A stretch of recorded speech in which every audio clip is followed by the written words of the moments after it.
राधे राधे। हरे कृष्णा। क्या आप जानते हैं कि आपकी हर समस्या, हर दर्द और हर उलझन का जवाब आज से 5000 साल पहले ही लिखा जा चुका है। महाभारत के कुरुक्षेत्र से निकली वो आवाज जो आज आपकी जिंदगी बदल देगी। आज के इस एक वीडियो में श्रीमद् भगवत गीता के सभी 18 अध्याय, उनकी अमर कथाएं, महात्म्य और संपूर्ण आरतियां एक साथ सुनेंगे। अगर आज आपने यह वीडियो पूरा देख लिया तो आपको जीवन जीने का नया मार्ग मिल जाएगा। चलिए शुरू करते हैं। भटकना बंद कीजिए, क्योंकि स्वयं भगवान श्री कृष्ण आपके जीवन की उलझनों को सुलझाने आ रहे हैं। गीता के 18 अध्याय सिर्फ एक किताब नहीं, बल्कि आपके सफल जीवन का पूरा नक्शा है।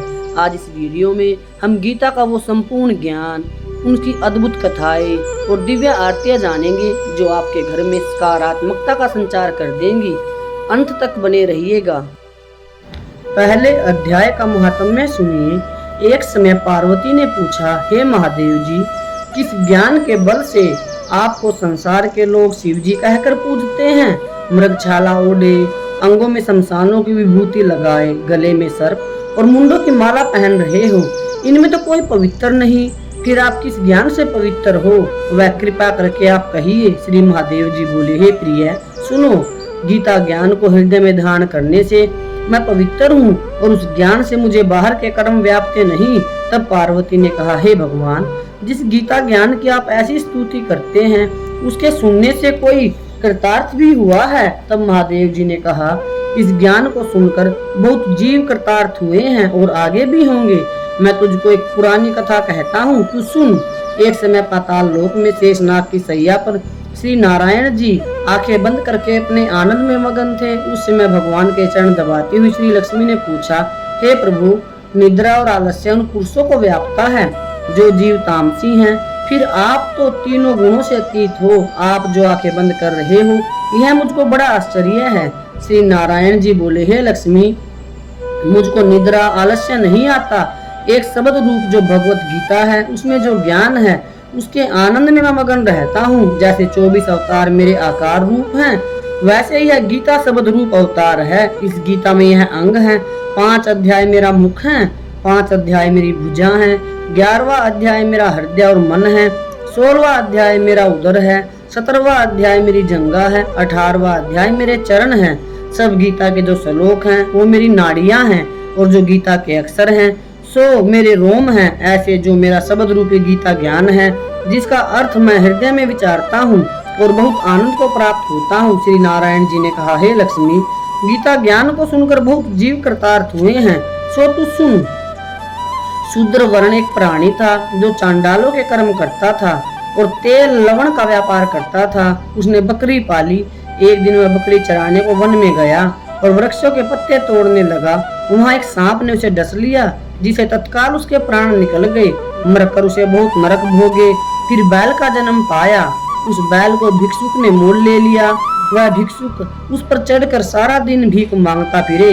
जो कुछ भिक्षा मांग कर लावे वह कुटुंब के साथ मिलकर खावे। वह बैल सारी रात द्वार पर बंधा रहे, उसके खाने पीने की भी खबर न लेवे। कुछ थोड़ा सा भूसा उसके आगे डाल देवे। जब दिन चढ़े फिर बैल पर चढ़कर मांगता फिरे। कई दिन गुजरे तो वह बैल भूख का मारा गिर पड़ा, पर उसके प्राण नहीं छूटे। नगर के लोग देखा करे, कोई तीरथ का फल दे, कोई व्रत का फल दे, पर उस बैल के प्राण छूटे नहीं। एक दिन एक गणिका आई।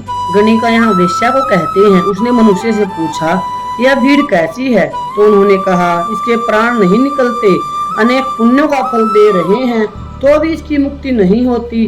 तब उस गणिका ने कहा, मैंने जो किया है उसका फल इस बैल के निमित्त दिया। इतना कहते ही बैल की मुक्ति हुई। तब बैल ने एक ब्राह्मण के घर में जन्म लिया। पिता ने उसका नाम सुशर्मा रखा। जब वह बड़ा हुआ तो पिता ने उसको पढ़ाया। तब उसको पिछले जन्म की याद रही थी। उसने एक दिन मन में विचार किया, जिस गणिका ने मुझे बैल की योनि से छुड़ाया था, उसका दर्शन करूं। ब्राह्मण चलता चलता गणिका के घर गया और कहा, तू मुझे पहचानती है गणिका? गणिका ने कहा, नहीं, मैं तुझे नहीं पहचानती। तू कौन है? मेरी तेरी क्या पहचान? तू ब्राह्मण और मैं वेश्या। तब ब्राह्मण ने कहा, मैं वही बैल हूँ जिसको तुमने अपना पुण्य दिया था। तब मैं बैल की योनि से छूटा था। अब मैंने ब्राह्मण के घर जन्म लिया है। तू अपना वह पुण्य बता।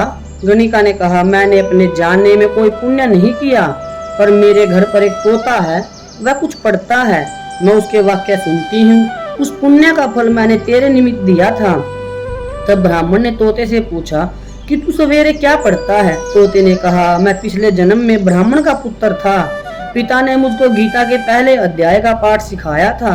एक दिन मैंने गुरुजी से कहा, मुझको आपने क्या पढ़ाया है? तब गुरुजी ने मुझे श्राप दिया कि तू तोता हो जा। तब मैं तोता हुआ। एक दिन एक फंदक शिकारी ने मुझे पकड़ लिया, एक ब्राह्मण ने मुझे मोल लिया। वह ब्राह्मण भी अपने पुत्र को गीता का पाठ सिखाता था, तब मैंने भी वह पाठ सीख लिया। एक दिन ब्राह्मण के घर चोर घुस गए, उनको धन तो नहीं मिला, तो वो मेरा पिंजरा उठा ले आए। उन चोरों की यह गणिका मित्र थी, मुझे इसके पास ले आए। सो मैं नित्य रोज गीता जी के पहले अध्याय का पाठ करता हूँ, वही पाठ यह गणिका सुनती है। इस पर गणिका की समझ में नहीं आता, जो मैं पढ़ता हूँ वही पुण्य तेरे निमित्त दिया था। सो हे लक्ष्मी, गणिका ने भी भले काम ग्रहण किए, नित्य प्रति स्नान करे और गीता के पहले अध्याय का पाठ करे, इससे उसकी मुक्ति हुई। श्री नारायण ने कहा, लक्ष्मी, जो कोई अनजान कर भी गीता का पाठ करे या सुने, उसको भी मुक्ति मिलेगी। अब आप दूसरे अध्याय का महात्म्य सुनिए। नारायण जी बोले, हे लक्ष्मी, दक्षिण देश में पूर्ण नाम का नगर था। वहाँ एक देव सुशर्मा धनवान रहता था। वह साधु सेवा करता था। जब संत सेवा करते बहुत दिन बीत गए, तब एक बाल नामक ब्रह्मचारी आया।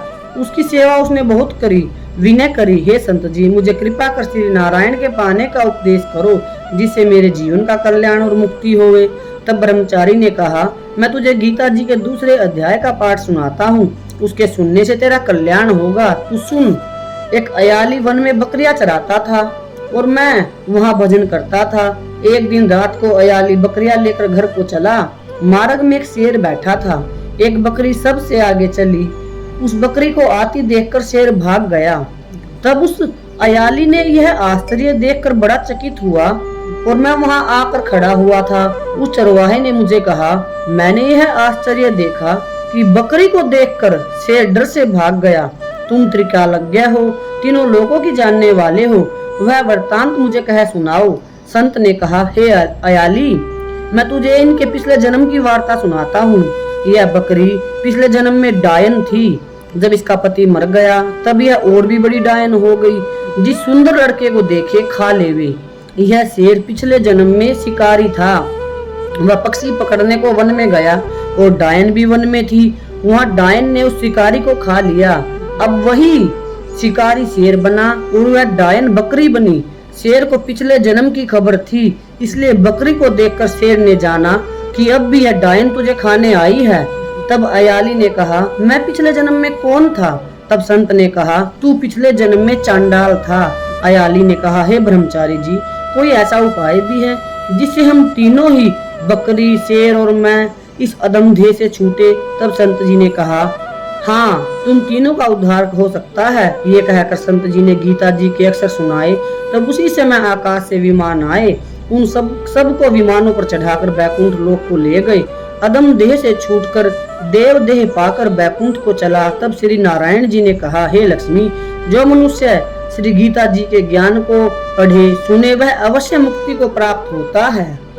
अब आप तीसरे अध्याय का महात्म्य सुनिए। नारायण जी बोले, हे लक्ष्मी, एक शूद्र अकेला ही वन में रहता था। अनर्थों से उसने बहुत ही धन इकट्ठा किया। किसी कारण से वह सारा धन जाता रहा।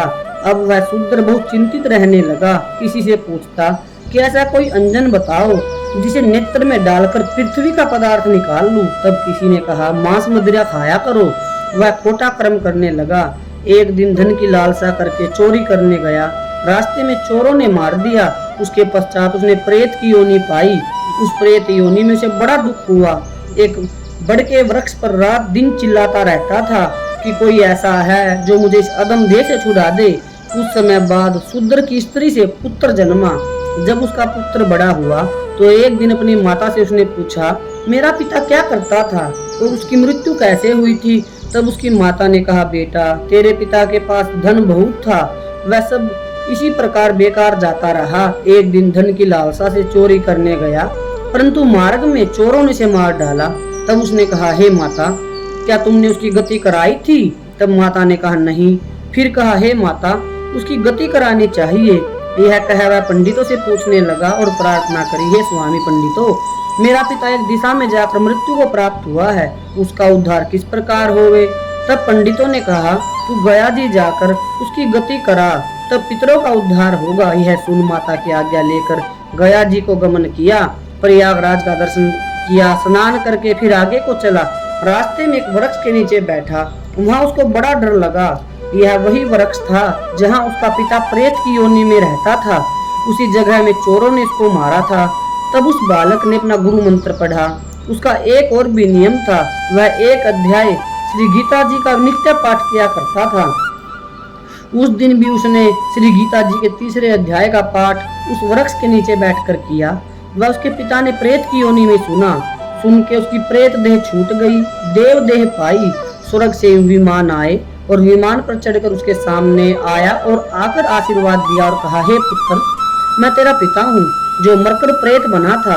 इस तेरे पाठ करने से मेरी यह देव देह हुई है, अब मेरा उद्धार हुआ। अब तू गया जी में अपनी खुशी से जा। इतना सुनकर पुत्र ने कहा, हे पिताजी, कुछ और आज्ञा करो जो मैं आपकी सेवा करूं। तब उस देव देही ने कहा, देख, मेरी 7 पीढ़ियां पितर नरक में पड़ी हैं, बड़े दुखी हैं। अब तू श्री गीता जी के 3रे अध्याय का पाठ करके उनको इस दुख से मुक्ति प्रदान कर। इतना वचन कहकर वह देव देही स्वर्ग को चला गया। तब बालक ने वहाँ 3रे अध्याय का पाठ किया और सब पितरों को पुण्य देकर बैकुंठगामी किया। जो प्राणी श्री गीता जी का पाठ करे या सुने, उसका फल कहाँ तक कहे, कहने में नहीं आ सकता। तब नारायण जी ने कहा, हे लक्ष्मी, यह 3रे अध्याय का जो फल मैंने तेरे लिए कहा है सो तूने सुना है। अब आप 4थे अध्याय का महात्म्य सुनिए। भगवान बोले, हे लक्ष्मी, जो पुरुष श्री गीता जी का पाठ करते हैं उनके स्पर्श मात्र से अधम देह छूटकर मुक्ति को प्राप्त होता है। श्री लक्ष्मी जी ने पूछा, हे महाराज, श्री गीता जी के पाठ करने वाले को छूकर कोई जीव मुक्त हुआ है? तब श्री भगवान ने कहा, हे लक्ष्मी, तुमको मुक्त हुए एक जीव की पुरानी कथा सुनाता हूँ। भागीरथी गंगा जी के तट पर एक काशीपुरी नगर है। वहाँ एक वैष्णव श्री गीता जी के 4थे अध्याय का पाठ किया करता था। एक दिन वह साधु वन में गया। वहाँ बेरियों के 2 वृक्ष थे, उनकी बड़ी छाया थी। वह साधु वहाँ बैठ गया और बैठते ही उसको नींद आ गई। एक बेरी से उसके पाँव लगे और दूसरी बेरी के पेड़ के साथ उसका सिर लग गया। वह दोनों बेरियां आपस में कांपकर पृथ्वी पर गिर पड़ी। पत्ते उनके सूख गए। परमेश्वर की इच्छा से वह दोनों बेरियां ब्राह्मण के घर में 2 पुत्रियां बनकर पैदा हुई। हे लक्ष्मी, बड़े उग्र पुण्यों के करने से मनुष्य की देह मिलती है। फिर ब्राह्मण के घर जन्म लेकर उन दोनों लड़कियों ने तपस्या करनी आरंभ की। जब वह दोनों बड़ी हुई तब उनके माता पिता ने कहा, हे पुत्रियों, हम तुम्हारा विवाह करते हैं। तब उन दोनों ने माता पिता से कहा, वह विवाह नहीं करेंगी। उनको अपने पिछले जन्म की खबर थी। वह जाति में सुंदर जन्मी थी। उन्होंने कहा, एक हमारे मन में कामना है, परमेश्वर वह पूर्ण करे तब बहुत बड़ी बात होगी। उनके मन में यही था कि वह साधु जिसके स्पर्श करने से हमारी अदम देह छूट गई थी, पेड़ की योनि से मुक्ति मिली थी, वह साधु हमें मिले तब बहुत अच्छा हो। इतना विचार कर दोनों लड़कियों ने माता पिता से तीर्थ यात्रा करने की आज्ञा मांगी। तब माता पिता ने तीर्थ यात्रा की आज्ञा दी। तब उन दोनों कन्याओं ने माता पिता की चरण वंदना करके तीर्थ यात्रा के लिए चल दी। तीर्थ यात्रा करती करती वे बनारस पहुंची। वहां जाकर देखा वह तपस्वी बैठा है जिसकी कृपा से हम बेरी की पेड़ की योनि से देह से छूटी थी। तब दोनों कन्याओं ने उनके चरण वंदना करके विनय करी, हे संत जी, धन्य हो, आपने हमको कृतार्थ किया। तब उस तपस्वी ने कहा, तुम कौन हो? मैं तुमको नहीं जानता। कन्याओं ने कहा, हम आपको पहचानती हैं। हम पिछले जन्म में बेरी की पेड़ की योनि में थी। तुम एक दिन वन में आए, तुमको बहुत धूप लगी थी, तब बेरियों की छाया तले आ बैठे। लंबे लौटने होने से एक बेरी से आपके पैर लगे और दूसरी को सिर लगा। उसी समय हम बेरी की देह से मुक्त हुई। तुम्हारी कृपा से हमारी गति हुई है। श्री गीता जी के 4थे अध्याय का एक ऐसा महात्म्य है, तब वह मन वचन कर्म से नित्य प्रति पाठ करेगा। तब श्री नारायण जी ने कहा, हे लक्ष्मी, यह 4थे अध्याय का महात्म्य है जो तुम्हें सुनाया है। अब आप श्रीमद् भगवद गीता के 5वें अध्याय का महात्म्य सुनिए, जिसको सुनने मात्र से जीव इस अदम योनि से मुक्ति प्राप्त करते हैं। श्री भगवान जी बोले, हे लक्ष्मी, 5वें अध्याय का महात्म्य सुनो।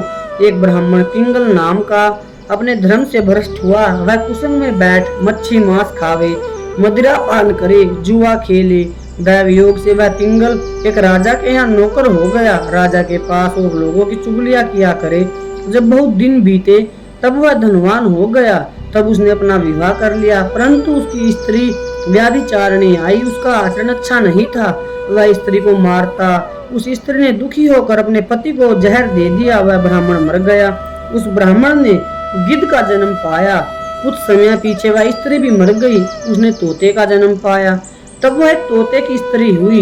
एक दिन उस तोती ने तोते से पूछा, हे तोते, तूने तोते का जन्म क्यों पाया? तोता बोला, हे तोती, मैं अपने पिछले जन्म की कथा सुनाता हूँ। मैं पिछले जन्म में ब्राह्मण था, अपने गुरु की बात नहीं मानता था। मुझको गुरुजी ने श्राप दिया, जा तू तोते का जन्म पावे। इस कारण तोते का जन्म पाया। अब तू बता, तू किस कारण से तोती बनी? उसने कहा, मैं पिछले जन्म में ब्राह्मणी थी।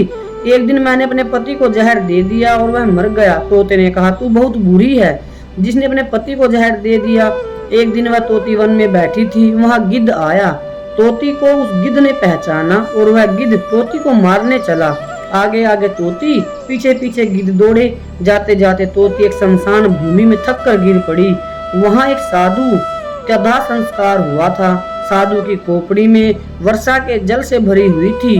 वहां उसमें जो तोती थी उस खोपड़ी के जल में गिरी। इतने में गिद्ध आया और तोती को मारने लगा। उस खोपड़ी के जल के साथ उसकी देह दोही गई उस तोती की, और दोनों आपस में लड़ते लड़ते मर गए, वो तोती और वो गिद्ध। और अदम देही छूटकर देव देह पाई और विमान आए, जिन पर बैठकर दोनों वैकुंठ को गए। वह खोपड़ी एक साधु की थी जो गीता जी के 5वें अध्याय का पाठ करता था। वह परम पवित्र था। उसके जल से दोनों पवित्र हो गए। जो प्राणी श्री गंगा जी का स्नान करके श्री गीता जी का पाठ करते हैं वो वैकुंठ को जाते हैं। अब आप सब श्रीमद् भगवत गीता के 6ठे अध्याय का महात्म्य सुनिए। श्री भगवान जी बोले, हे लक्ष्मी जी, 6ठे अध्याय का महात्म्य सुनो। गोदावरी नदी के तट पर एक नगर था। वहाँ एक जनश्रुति नाम का राजा रहता था। वो बड़ा धर्मज्ञ था। एक दिन नगर में हंस उड़ते उड़ते आ निकले। उनमें से एक बैठते ही उतावला होकर उड़ गया। तब नगर में पंडितों ने कहा, हे हंस, तू इतना उतावला क्यों उड़ा है? क्या तू राधा जनश्रुति से भी पहले ही स्वर्ग को जाना चाहता है?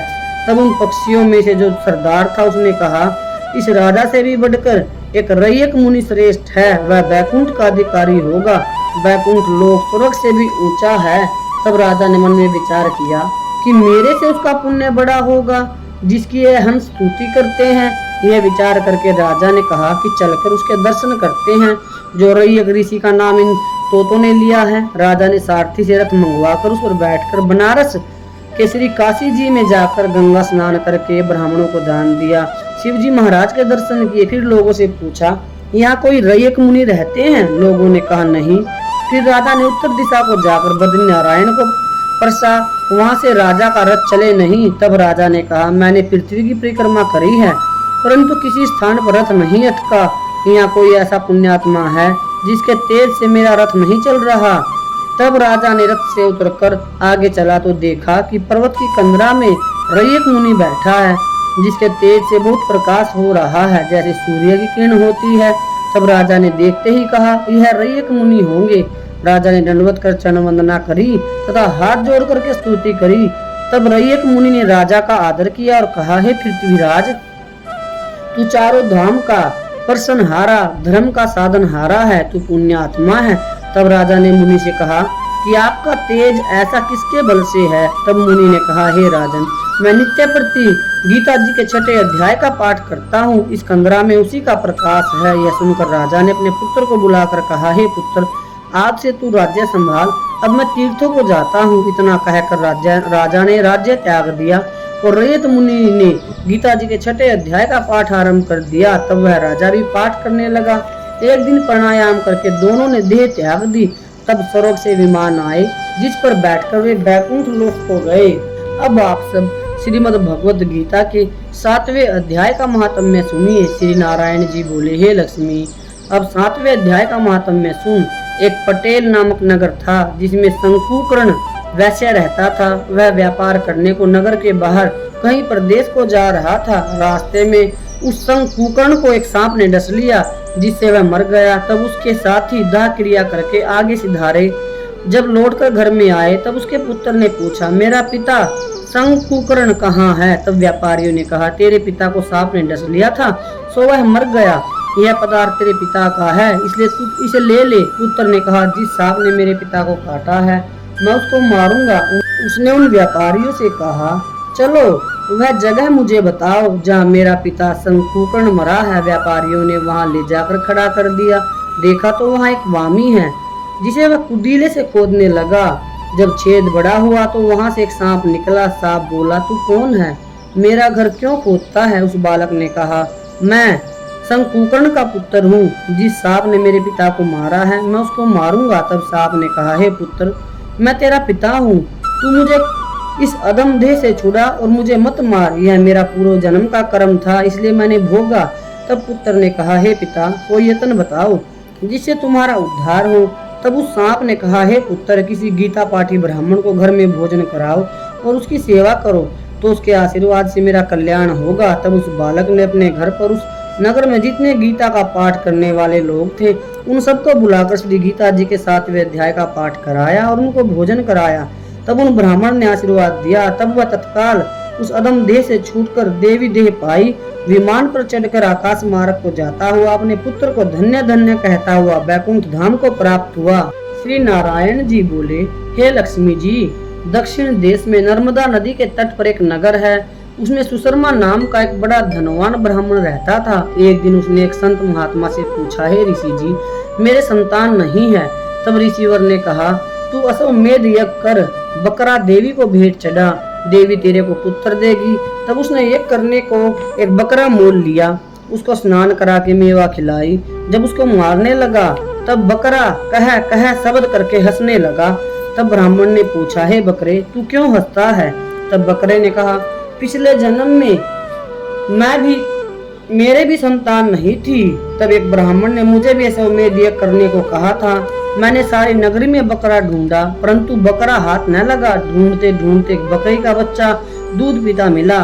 उस बच्चे समेत बकरी को मोल ले लिया। तब उसको बकरी के स्तन से छुड़ाकर यज्ञ करने लगा। तब बकरी बोली, अरे ब्राह्मण, तू ब्राह्मण नहीं है जो मेरे पुत्र को बलि में देने में लगा है, तू महापापी है। क्या यह कभी सुना है कि पराये पुत्र को मारने से किसी ने पुत्र पाया हो? तू अपनी संतान के लिए मेरे पुत्र को मारता है। वह बकरी बहुत कुछ कहती रही, पर मैंने उस बच्चे की बलि दे दी। तब बकरी ने श्राप दिया कि तेरा गला भी इसी भांति कटेगा। ऐसा श्राप देकर वह बकरी तड़प तड़प कर मर गई। कुछ समय बाद मेरा भी बुलावा आया। मेरे कर्मों के कारण मुझे नरक की आग में तपना पड़ा। फिर नरक भोग कर अनेकों योनियों में जन्म लेकर महान दुख भोगता रहा। अब बकरे का जन्म पाया। तब मुझे एक बाजीगर ने मोल ले लिया। अब सुख पाऊंगा, किंतु तू छुरी लेकर मारने लगा। तब ब्राह्मण ने कहा, हे बकरे, तुझे भी जान प्यारी है। अब मैं अपने नेत्रों से देखी हुई कहता हूँ। कुरुक्षेत्र में चंद्र सुशर्मा राजा स्नान करने आया। उसने ब्राह्मण से पूछा, ग्रहण में क्या दान करूं? उसने कहा, हे राजन, काले पुरुष का दान कर। तब राजा ने काले लोहे का पुरुष बनवाया, नेत्रों की जगह लाल जड़वा सोने के आभूषण पहना कर तैयार किया। तब वह काला पुरुष कह कह शब्द करके हंसा। राजा डर गया कि कोई बड़ा अवगुण है जो लोहे का आदमी हंस रहा है। तब लोहे के उस काले आदमी ने ब्राह्मण को कहा, हे ब्राह्मण, तू मुझे लेगा? तब ब्राह्मण ने कहा, मैंने तेरे सरीखे कई पचाए हैं। तब काले पुरुष ने कहा, तू मुझे वह कारण बता जिस कारण से तूने अनेक दान पचाए हैं। तब ब्राह्मण ने कहा, जो गुण मेरे में है सो मैं ही जानता हूँ। तब वह काला आदमी कह कह शब्द कर फट गया और उसमें से एक कालिका की मूर्ति निकल आई। तब उस ब्राह्मण ने श्री गीता जी के 8वें अध्याय का पाठ किया। उस कालिका की मूर्ति ने सुनकर देह पलटी। जल की अंजलि भर के उस ब्राह्मण ने मूर्ति पर जल छिड़का। जल के छिड़कने से तत्काल उसकी देह देवी देह पाई। विमान पर बैठकर बैकुंठ को गई। तब राजा ने कहा, तुम्हारे में भी कोई ऐसा गुण है जिसके शब्द से भी मैं इस अदम देह से मुक्ति पाऊं? तब उस ब्राह्मण ने कहा, मैं वेद पाठी हूँ। उस नगर में एक साधु भी गीता पाठी था, जिससे 8वें अध्याय का पाठ सुनकर राजा की देह पलटी। तब राजा दिव्य देह पाकर बैकुंठ को गया और कहता गया, हे ब्राह्मण, तू भी गीता का पाठ कर, तुम्हारा भी उद्धार होगा। तब वह ब्राह्मण भी श्री गीता जी का पाठ करने लगा।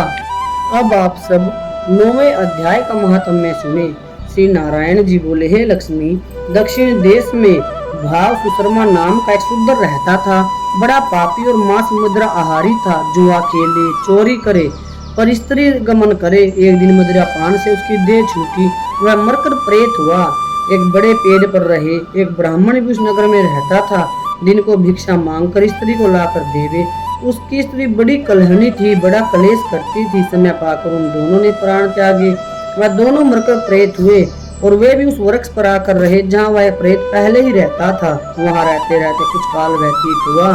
एक दिन उसकी पिशाचनी ने कहा, हे पिशाच पुरुष, तुमको कुछ पिछले जन्म की खबर है? तब उस पिशाच ने कहा, खबर है, मैं पिछले जन्म में ब्राह्मण था। तब पिशाचनी ने कहा, तूने पिछले जन्म में क्या साधना की थी जिससे तुमको पिछले जन्म की खबर है? तब उसने कहा, मैंने पिछले जन्म में एक ब्राह्मण से आध्यात्मिक कर्म सुना था। तब फिर पिशाचनी ने कहा, तूने और कौन सी साधना की थी? तब वह ब्राह्मण कौन था, वह आध्यात्मिक कर्म कौन सा है जिसके सुनने से तुझे पिछले जन्म की खबर रही? तब उस प्रेत ने कहा, मैंने कोई पुण्य नहीं किया, केवल गीता जी का श्लोक श्रवण किया है। उसका प्रयोजन यह है, एक समय अर्जुन ने श्री कृष्ण से 3 बातें पूछी थी जो गीता जी के 9वें अध्याय में लिखी हैं। वह 3 बातें पिशाचनी ने पिशाच से सुनी करी। इन बातों के सुनते ही एक और प्रेत वृक्ष से निकला। उसने कहा, अरे पिशाचनी, यह 3 बातें फिर से कहो जो अभी सुना रही थी। पिशाचनी ने कहा, 9वें अध्याय में श्री कृष्ण कहते हैं कि जो मेरा पूजन करता है वो मुझे प्राप्त करता है। भक्ति से पत्थर, पुष्प, फल या जल जो मुझको अर्पण करता है, उस शुद्ध अंतःकरण वाले व्यक्ति के भक्ति से दिए हुए पदार्थ को मैं बड़ी प्रसन्नता से ग्रहण करता हूँ। हे कौन्ते, जो तुम करते हो खाते हो वह सब मेरे अर्पण करो। ऐसा करने से कर्म बंधन रूप शुभ अशुभ फलों से मुक्त हो जाओगे और संन्यास योग में युक्त होकर मुक्ति वह मुझको अवश्य पाओगे। मैं समस्त भूत के समान हूँ, न कोई मुझे अप्रिय है न प्रिय है।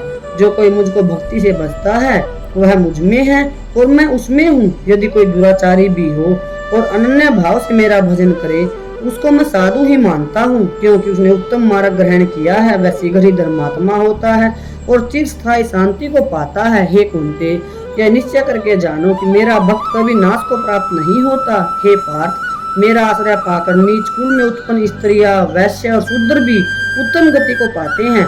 फिर जो पुण्यवान भक्त, राजऋषि और ब्राह्मण हैं, उनकी तो बात ही क्या है। अतः इस नाशवान और दुख भरे संसार में जन्म पाकर तुम मेरा ही भजन करो, मुझ में ही मन लगाकर मेरे भक्त बन जाओ।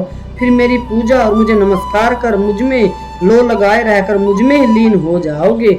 इस प्रकार उस पिशाचनी ने उस प्रेत को यह 3 बातें बताई और बैकुंठ लोक से विमान आए जिसमें बैठकर वो बैकुंठ लोक को गए। अब आप सब 10वें अध्याय का महात्म्य सुनिए। श्री नारायण जी बोले, हे लक्ष्मी जी, अब 10वें अध्याय का महात्म्य कहता हूँ, तू सुन। एक समय कैलाश पर्वत पर शिव पार्वती बैठे थे। एक हंस मेरे दर्शन को आया। वह हंस ब्रह्मा का वाहन था। ब्रह्मलोक से मानसरोवर को जाता था। उस सरोवर में सुंदर कमल के फूल थे। वह हंस एक कमल को लांघने लगा। उसकी परछाई कमल पर पड़ी। वह हंस अचेतन काला हो आकाश से गिर पड़ा। तब उसी समय उस मार्ग से मेरा एक गण आया। हंस को गिरा देखकर गण ने कहा, हे स्वामी, वह हंस आपके दर्शन को आया था, श्याम वर्ण होकर गिर पड़ा। गण मेरी आज्ञा से हंस को ले आया। मैंने पूछा, हे हंस, तू काला क्यों हुआ? हंस ने कहा, हे प्रभु जी, मैं आपके दर्शनों को आ रहा था। मानसरोवर में कमल के फूल खिले हुए थे। मैं उनको लांघ कर आया। उससे मेरी देह काली हो गई और मैं आकाश से गिर पड़ा। कारण मैं नहीं जानता। यह सुनकर शिव जी हंसे। तब आकाशवाणी हुई कि हे शंभु जी, कमलनी से पूछो, वह कहेगी। कमलनी ने कहा, पिछले जन्म में मैं अप्सरा थी, नाम पद्मावती था। उस समय श्री गंगा जी के किनारे एक पंडित स्नान करके गीता जी के 10वें अध्याय का पाठ किया करता था। एक दिन राजा इंद्र का सिंहासन हिला। तब इंद्र ने मुझे आज्ञा दी कि तू जाकर उस पंडित की तपस्या भंग कर। आज्ञा पाकर मैं उस ब्राह्मण के पास गई। उस ब्राह्मण ने मुझे श्राप देकर कहा, हे पापिन, तू कमलनी हो जा। उसी समय मैं कमलनी हो गई। तभी से मैं गीता के 10वें अध्याय का पाठ करती हूँ। उसी से मेरा तेज है कि मुझको लांघने वाला काला होकर अचेत हो जाता है। तब हंस ने कहा कि मेरा यह काला वर्ण कैसे सफेद वर्ण होवे और तूने इस कमल देह से छूटकर कैसे देव देही पाई?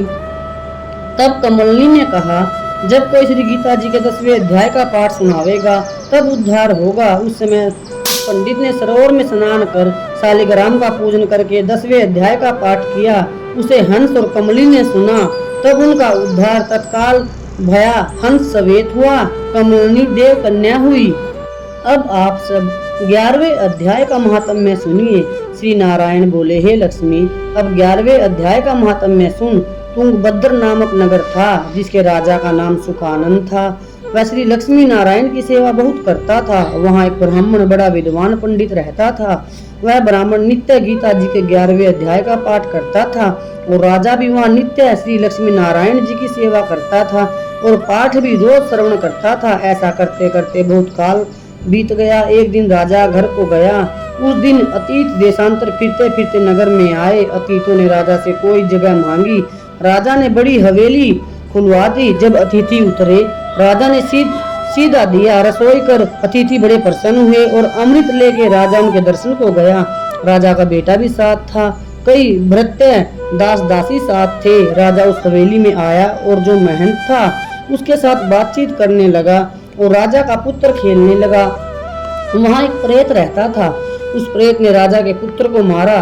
नौकरों चाकरों ने राजा को खबर करी। राजा यद्यपि सेवा करता व कथा श्रवण करता था, परंतु पुत्र के मुंह में राजा के मन में दुर्बुद्धि आ गई। राजा बोला, हे संत जी, आपका दर्शन हमको बहुत फला है। एक पुत्र था, वो प्रेत ने मार दिया। तब ब्राह्मण ने कहा, हे राजा जी, चलो देखे कहाँ है तेरा पुत्र। राजा, ब्राह्मण, महंत भी वहाँ आए जहाँ राजकुमार मरा पड़ा था। तब ब्राह्मण ने कहा, अरे प्रेत, तू इस लड़के पर कृपा दृष्टि कर, जो है लड़का जी उठे और मैं तुझे गीता जी के 11वें अध्याय का पाठ सुनाता हूँ, तू उसे सुन, इससे तेरा कल्याण होगा। ब्राह्मण ने गीता के 11वें अध्याय का पाठ किया और प्रेत पर जल छिड़का। तत्काल प्रेत की योनि से छूटकर देव की देही पाई और राजा का पुत्र उठकर सावधान हुआ। प्रेत श्याम सुंदर चतुर्भुज रूप होके खड़ा हो गया। स्वर्ग से विमान आए और उनमें चला गया। श्री भगवान बोले, हे लक्ष्मी, अब 12वें अध्याय का महात्म्य सुन। दक्षिण देश में सुखानंद नाम का एक राजा रहता था। उसके राज्य में एक मंदिर में एक ब्राह्मण भगवान नारायण की सेवा करता था। एक दिन भगवान जी प्रसन्न हुए। श्री नारायण जी गरुड़ पर सवार होकर आए और कहा, तेरी क्या कामना है। हे ब्राह्मण, गीता के 12वें अध्याय का पाठ करो, तब उद्धार होगा। तब उस ब्राह्मण ने भगवान की स्तुति की।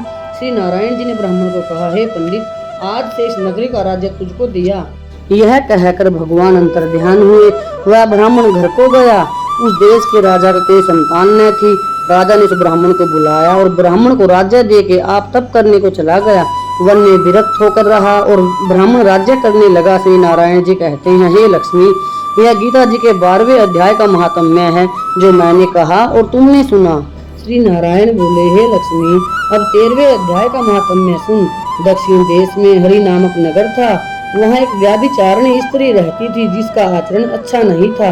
एक दिन एक पुरुष को उसने वचन दिया कि मैं अमुक स्थान में तेरे पास आऊंगी, तुम वहाँ चलो। वह पुरुष किसी और वन में चला गया और वह स्त्री ढूंढती ढूंढती हैरान हो गई, पर वह पुरुष न मिला। सांझ हो गई, तब वह गणिका प्रीतम का नाम लेकर पुकारने लगी। इतने में वह पुरुष मिल गया। दोनों प्रसन्न होकर बैठे। कितने में एक शेर आया और गणिका को खा गया। तब देवदूत धर्मराज के पास गणिका को लेकर गए।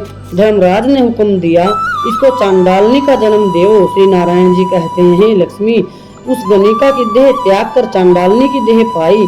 कई दिन पीछे वह एक दिन नर्मदा नदी के तट पर चली गई।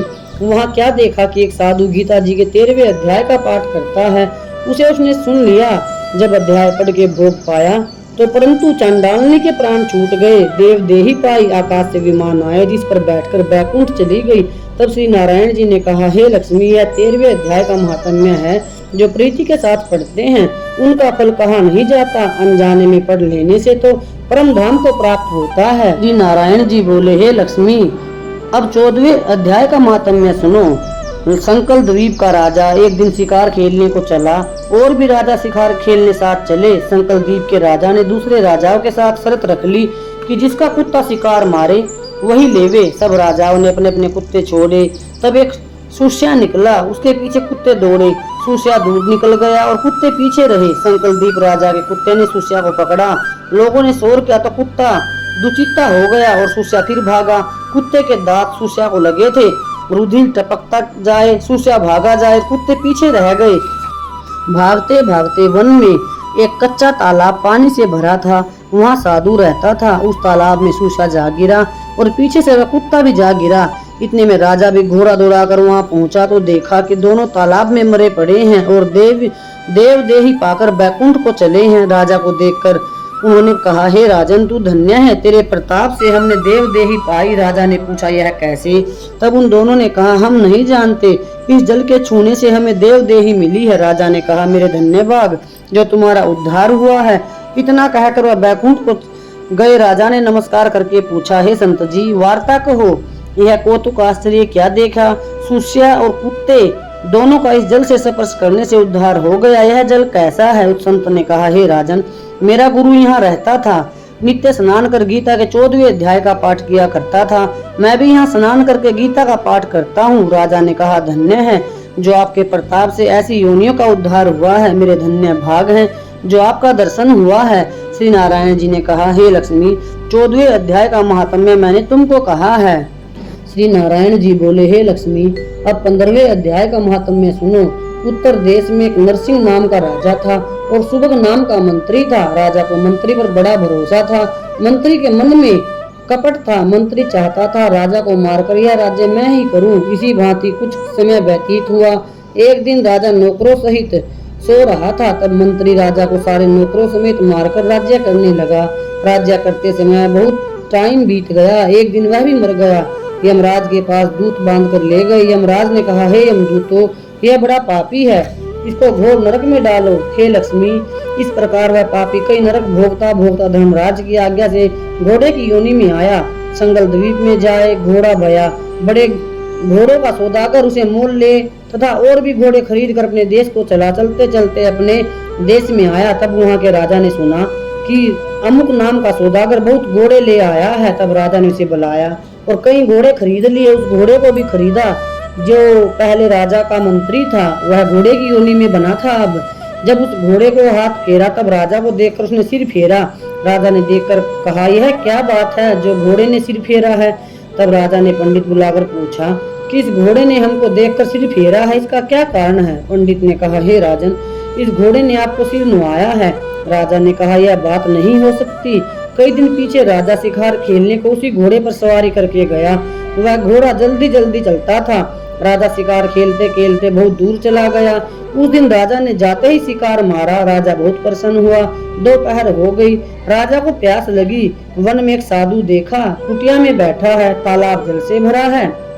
वहाँ राजा उतरा, घोड़ा वृक्ष से बांधकर कुटिया में गया। देखा तो साधु अपने पुत्र को गीता के 15वें अध्याय का पाठ सिखा रहा था। वृक्ष के पत्ते पर श्लोक लिख दिया। बालक को कहा, खेलते फिरो, इसको कंठ भी करो। जिस वृक्ष से राजा ने घोड़ा बांधा था, उसी वृक्ष के पत्ते पर श्री गीता जी का श्लोक लिखा था। वह बालक पत्ता लेकर खेल भी रहा था और पढ़ भी रहा था। उस पत्ते को घोड़े ने देखा, तत्काल उसकी देह छूटी, देव देह पाई। स्वर्ग से विमान आए, जिस पर बैठकर बैकुंठ को चला। इतने में राजा पानी पीकर बाहर आया, देखा तो घोड़ा मरा पड़ा है।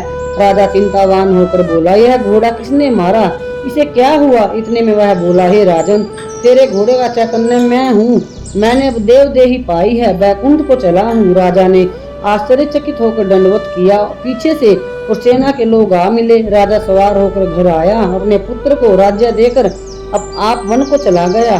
तप करने लगा। श्री गीता जी के 15वें अध्याय का पाठ किया करे, जिसके प्रसाद से राजा भी परम गति का अधिकारी हुआ। श्री नारायण बोले, हे लक्ष्मी, 15वें अध्याय का यह महात्म्य मैंने तुमको सुनाया है। श्री नारायण जी बोले, हे लक्ष्मी, अब तुम 16वें अध्याय का महात्म्य सुनो। सोरठ देश था, जिसके राजा का नाम खड़क बाहु था, बड़ा धर्मात्मा था। उसके हाथियों में एक हाथी बड़ा मस्त था, जिसकी धूम मची रहे, महावतों को पास न आने देवे। जो महावत उस पर चढ़े उसी को मार डाले। हाथी के पाँव में जंजीर बंधी रहे। उसके खेत से राजा ने और देश के महावत बुलाकर कहा, कोई ऐसा होए जो इस हाथी को पकड़े, मैं उसको बहुत सारा धन दूंगा। हे लक्ष्मी, उस हाथी को किसी ने नहीं पकड़ा। एक दिन हाथी नगर में चला गया। सामने एक साधु चला आया। लोगों ने साधु से कहा, हे संत जी, यह हाथी आपको मार डालेगा। संत ने कहा, तुम देखो श्री नारायण जी की कैसी शक्ति है। हाथी की क्या शक्ति है जो मुझको मारे? मेरे नजदीक नहीं आ सकता। साधु ने नेत्र पसार कर देखा। हाथी ने सूंड के साथ साधु की वंदना की।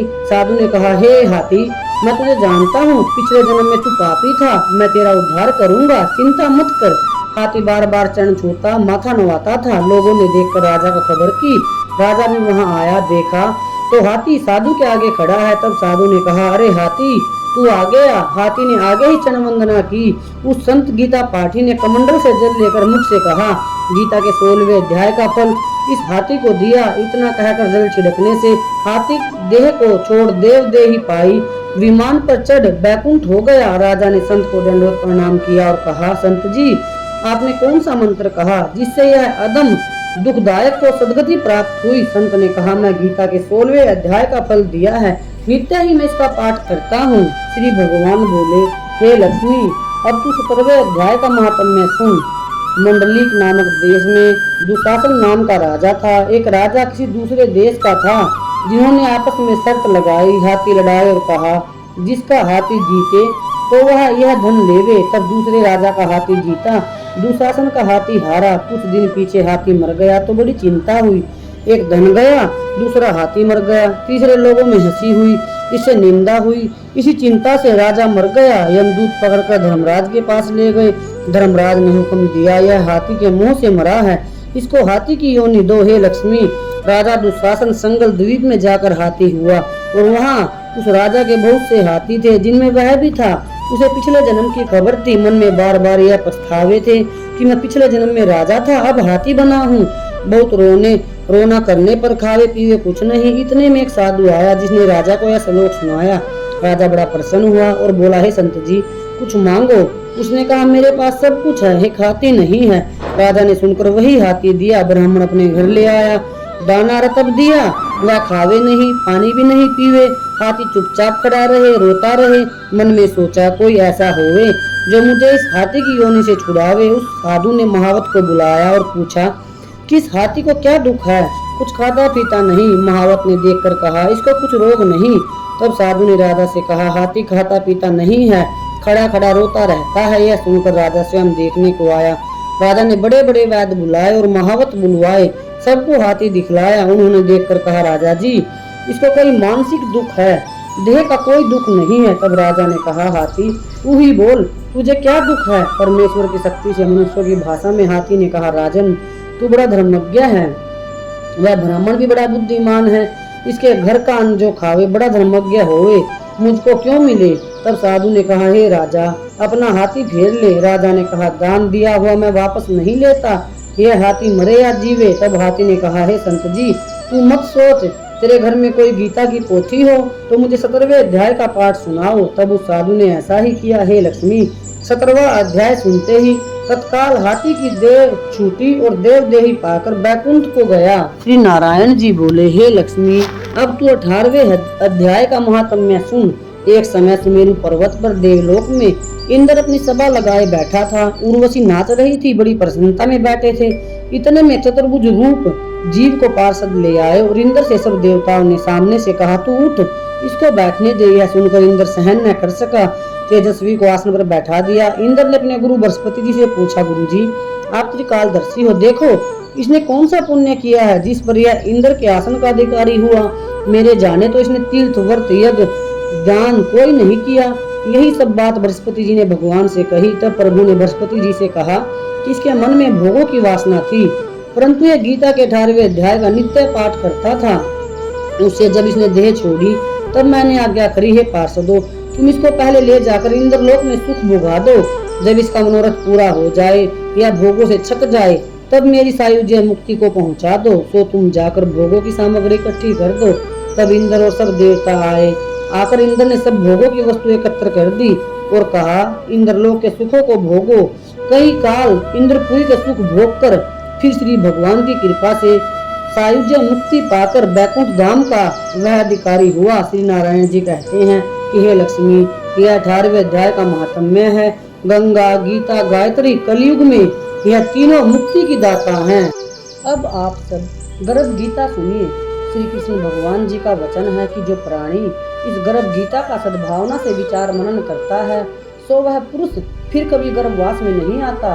अर्जुन बोला, हे कृष्ण भगवान यह प्राणी जो गर्भ विष से आता है सो किस दोष को करके आता है? हे प्रभु जी जब यह जन्मता है तब इसको जरा आदि रोग लगते हैं, फिर मृत्यु होती है। हे स्वामी वह कौन सा कर्म है जिसके करने से प्राणी जन्म मरण से मुक्त होवे। श्री भगवान बोले, हे अर्जुन, यह मनुष्य जो है सो अंधा व मूर्ख है, जो संसार के साथ प्रेम करता है। यह पदार्थ मैंने पाया है और वह पदार्थ मैं पाऊंगा।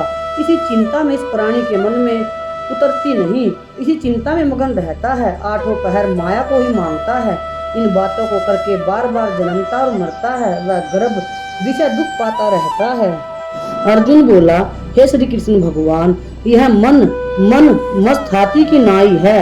तृष्णा इसकी शक्ति है। यह मन तो 5 इंद्रियों के वश में है, काम, क्रोध, लोभ, मोह और अहंकार। इन पांचों में अहंकार बहुत शक्तिशाली है।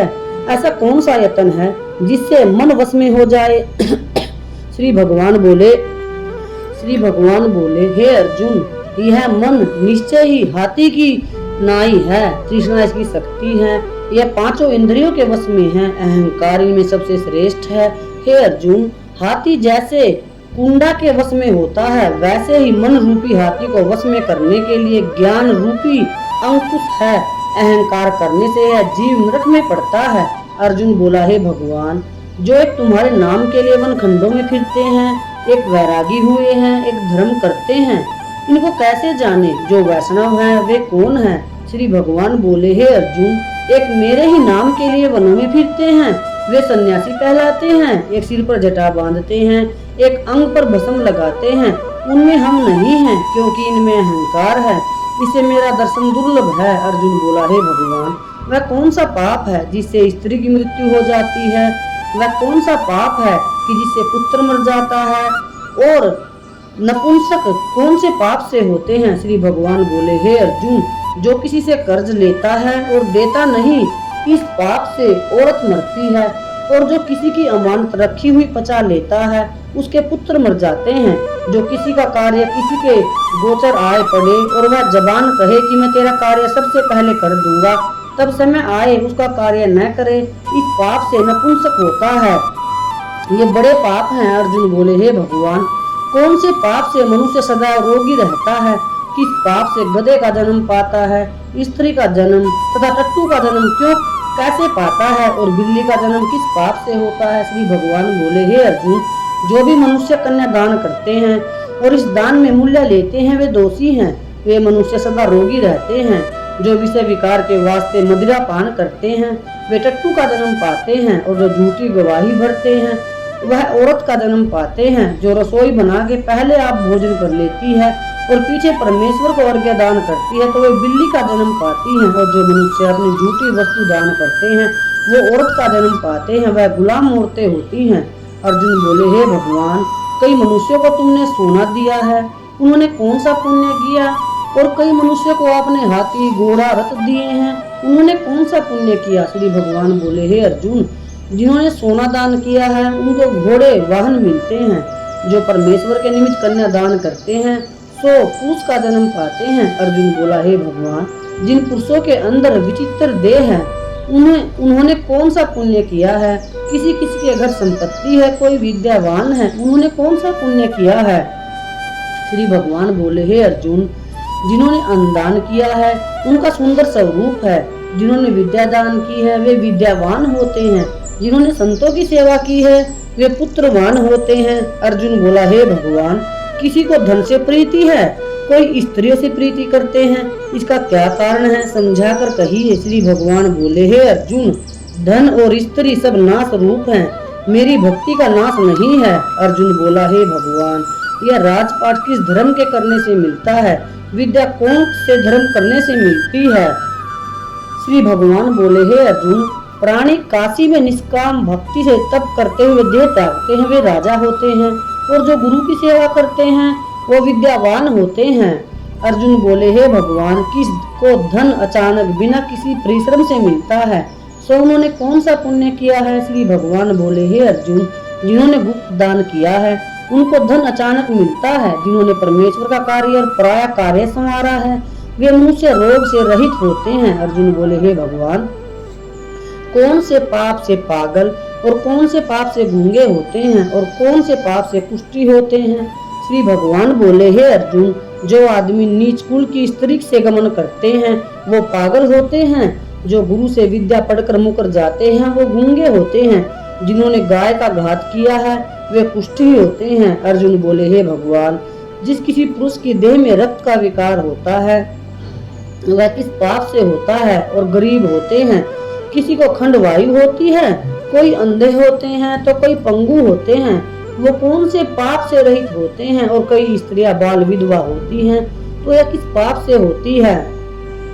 श्री भगवान बोले, हे अर्जुन, जो सदा क्रोधवान रहते हैं उन्हें रक्त का विकार होता है, जो मलिन रहते हैं वे सदा गरीब रहते हैं, जो कुकर्मी ब्राह्मण को दान देते हैं उनके खंडवायु होती है, जो पराई स्त्री को नंगी देखते हैं, गुरु की पत्नी को कुदृष्टि करते हैं वो अंधे होते हैं, जिसने गुरु और ब्राह्मण को लात मारी है वो लंगड़ा व पंगुला होता है, जो औरत अपने पति को छोड़कर पराये पुरुषों से संग करती है वह बाल विधवा होती है। अर्जुन बोला, हे भगवान, तुम पर ब्रह्मा हो, तुमको नमस्कार है।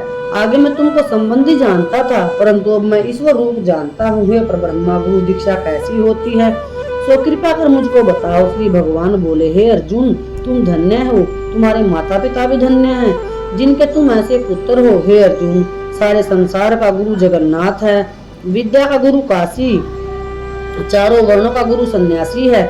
सन्यासी उसको कहते हैं जिसने सबका त्याग करके मेरे विषय में मन लगाया है, सो ब्राह्मण जगत गुरु है।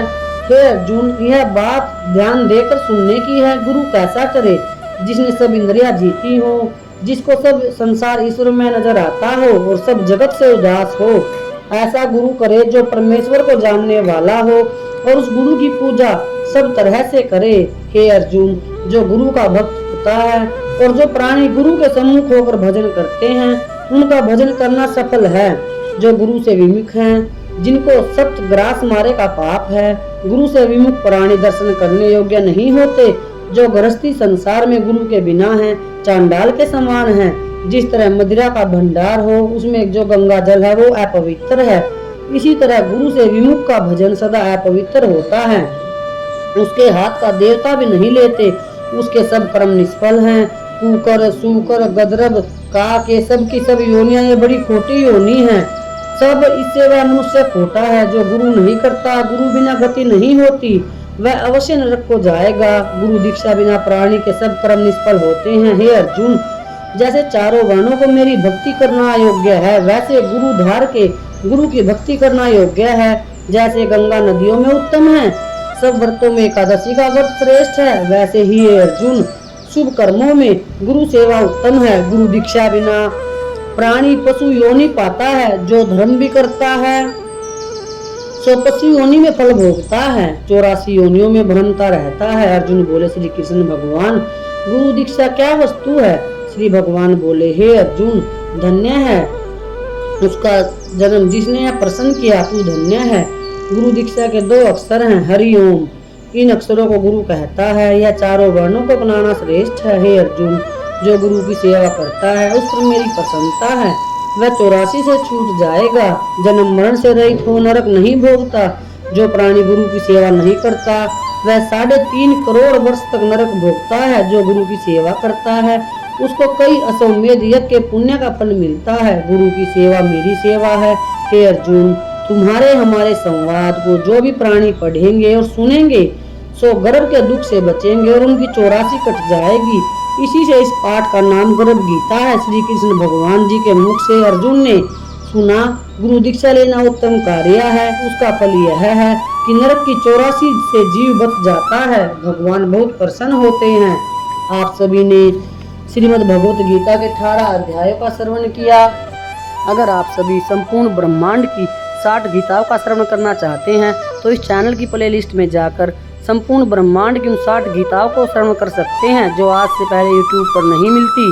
अगर आप सभी को ये वीडियो अच्छी लगती हैं तो चैनल को सब्सक्राइब करें, लाइक करें। आप सभी ने अपना कीमती समय दिया, इसके लिए आप सभी का कोटि कोटि धन्यवाद। शुक्रिया सभी का। राधे राधे।